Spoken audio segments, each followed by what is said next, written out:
So the Saints are going to welcome in Tampa Bay this weekend, and they're going to do so without Erik McCoy and without Kendre Miller.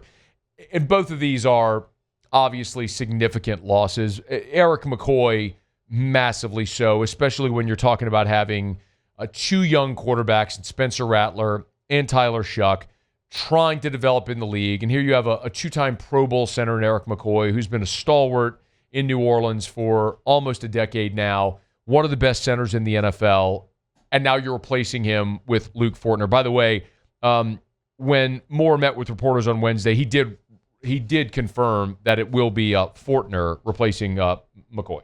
Yeah, we'll just start Luke. Luke at center, he's done a really good job. He's played some good football, fired up for him, and keep the continuity at the right side and the left side, and I think we're trending well. Remember, the other options were Torricelli Simpkins, who played center at South Carolina, but came into the league, and we'd seen him shuffle a little bit at guard and tackle, depending on injury. But Torricelli Simpkins had been repping there in the preseason, and then Cesar Ruiz was the other option. Ruiz was a center at Michigan, you might remember. I'm sure you do, but it was a center at Michigan. He's played guard exclusively during his career with the New Orleans Saints. So that's what Moore was saying there with keeping the continuity, so it's not moving Cesar Ruiz over. So it'll be Luke Fortner, who's a guy they traded for back in August during camp.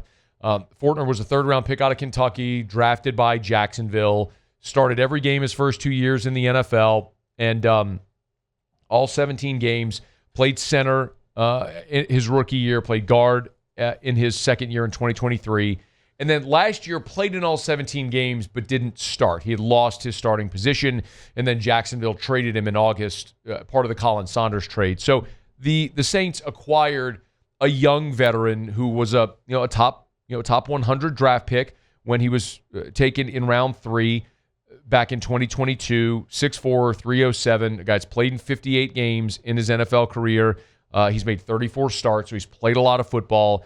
But it does disrupt the continuity, obviously, with the battery there, with a young quarterback in Spencer Rattler, and now you have a new starting center going in there. And the other thing that Kellen Moore was asked about is, with not having Erik McCoy, your veteran center, does that put more on the quarterback's plate here with Spencer Rattler?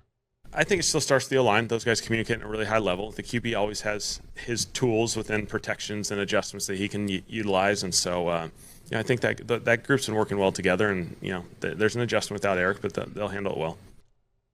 I just hate this matchup. There are some matchups that would be easier than others. Remember a year ago when McCoy injured his groin initially? It was against Philadelphia on the third snap of the game. And so you had to move Lucas Patrick from guard to center. You remember how this all unfolded? Which meant instead of having Erik McCoy against Jalen Carter, you moved Lucas Patrick from guard to center, a position he wasn't prepared to play that week, and he had to face Jalen Carter the entire game. It didn't go well. Well, you look at this game with Tampa, and you're facing a true zero-technique nose in Vita Vea. Good luck, Luke Fortner. Sucks, man. I'm sorry that this is the one that you draw right away. A true 360-pound zero-technique nose that's one of the best interior pass rushers in the NFL that's going to try to crush you the entire day. That sucks. This is just not an advantageous matchup to have this happen. Not that it's ever good to lose your starting center. This is one that is probably less desirable than others. So we'll see how Fortner fares there in the middle. The good news for Luke Fortner is he knows he's got the rest of the season, right? I mean, it's not like if he doesn't play well this week, he loses his job.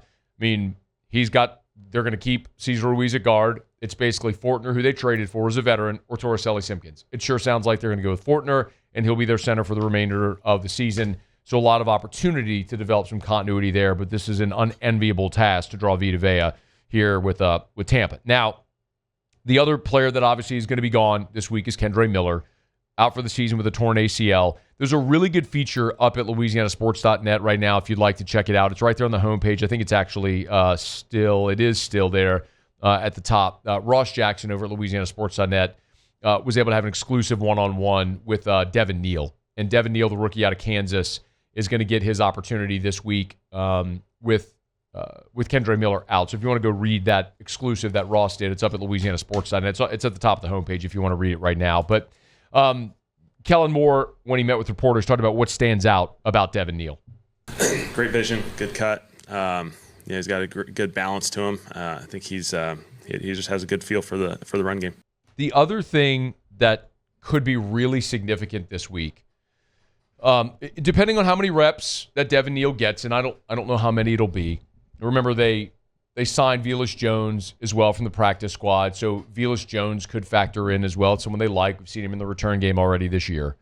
But Neal could factor in pass protection because against this Tampa Bay defense, and we know, if you remember a year ago with Todd Bowles, Rattler played the Bucs twice, and in the first half of that first game, Rattler tore it up, and then Todd Bowles was like, I'm just going to blitz the ever-living hell out of this kid for the rest of the game and make his life miserable, and they made his life miserable. So you better believe that's what's coming again with Todd Bowles in this Tampa Bay defense. They are just going to try to blitz and harass Spencer Rattler the way they did a year ago successfully twice. So that means, and no Erik McCoy in the middle, means it's going to be a real challenge to pass protect. Now, we'll see if Hassan Reddick plays in this game. He's on the injury report. Looks like he'll miss. He likely will miss this game. We'll see what it looks like as they get closer to Sunday. But Devin Neal helping in pass protection, that could be a big part of his role this week, and that's something Kellen Moore was aware of. That showed up in the college film from Devin, which was a little bit of an impressive aspect, was his ability to protect. We felt like that would give him a head start compared to a lot of guys coming from college where protection isn't necessarily part of their tools early in college careers. And so, he's done a really nice job. He hopped in there, handled it well. He'll be just fine. That game a year ago, the 51-27 game, Tampa ended up sacking Spencer Rattler 5 times in that game. And that was the game where the Saints got down. Then the Saints had a 27-point second quarter, and they went to half with the Saints leading 27-24. Saints were shut out in the second half, 27-0, and lost 51-27. So that got really bad really quickly last year in that second half of that first game. Rattler ended up throwing a couple of picks. So my guess is we know what we're going to see. Todd Bowles is going to crank up the pressure and try to harass Spencer Rattler, and it's going to be on Rattler to make good decisions, and maybe on Devin Neal not only to help in the running game, which is something we'll all be aware of, but also in pass pro. So something to keep an eye on when the Saints and the Bucs face off on Sunday. In the Dome, 3:05 is the kickoff, not the noon kickoff. 3:05 this week for Saints and Bucs. Hey, thanks so much for watching. Please leave your comments. I love to interact, and be sure to hit the red subscribe button below.